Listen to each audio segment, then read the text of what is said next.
With funding provided by the King and Queen of Spain, Christopher Columbus set sail to the New World, or also known as the Americas, in 1492, on board the Nina, Pinta, and Santa Maria. Columbus departed from Spain and sailed in hope of finding a faster route to the Indies. He eventually landed in Cuba and discovered the New World. With Columbus's discovery, trade began between the two worlds, which is also known as the Columbian Exchange. The Culombian Exchange routes, as you can see, formed what looked like a triangle across the Atlantic Ocean. This route is how traded goods traveled from one place to another. Many things are traded between worlds in the Columbian Exchange. The Europeans brought crops such as wheat, sugarcane, and bananas with them to the New World. From the Americas, crops such as corn, potatoes, and beans were traded. Animals were introduced to the Americas, which helped the Native Americans in many ways. For example, horses provided the Native Americans with an easier way to hunt food and faster transportation to places.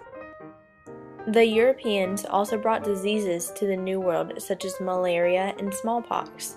The Native Americans were not immune to these diseases and as a result started to die. This caused their populations to decrease.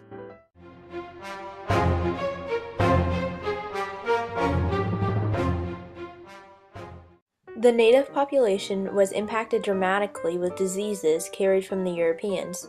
As the native population began to decline, more Europeans came to the New World in search of a better life.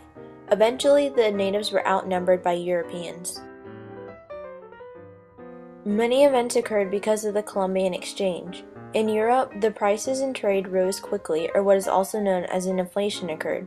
Many Europeans began to migrate to the New World, and as we know, brought diseases with them.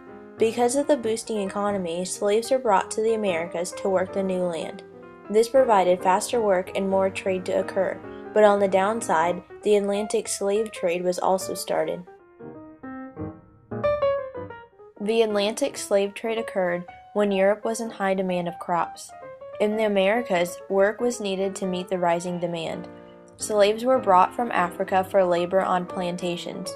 Crops such as corn, shown here, were one of the many different types of crops that slaves were forced to work. All of these events have contributed to the Columbian Exchange. This has changed the world and formed what is now today's economy.